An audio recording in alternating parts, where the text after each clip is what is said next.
Yeah. Yeah. So what's going on here? Nitrous. Engine setup. Stop. Here's the directions. Stop. 4.8. 4.8.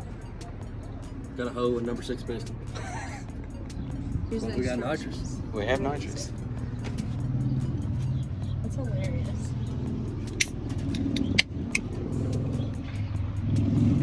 Still needs to be done up, but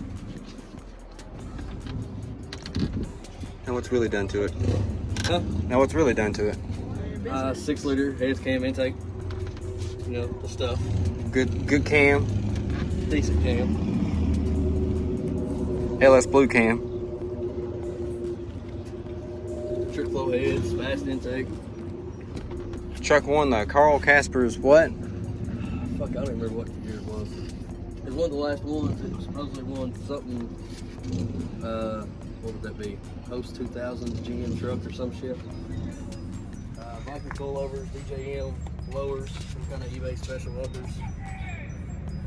On the back, it's got some kind of street scene 3-inch drop leaf spring for 2-inch drop shackles.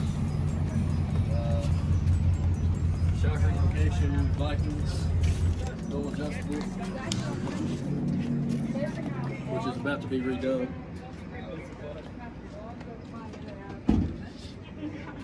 Cow tracks. Cow tracks, 410s, true track.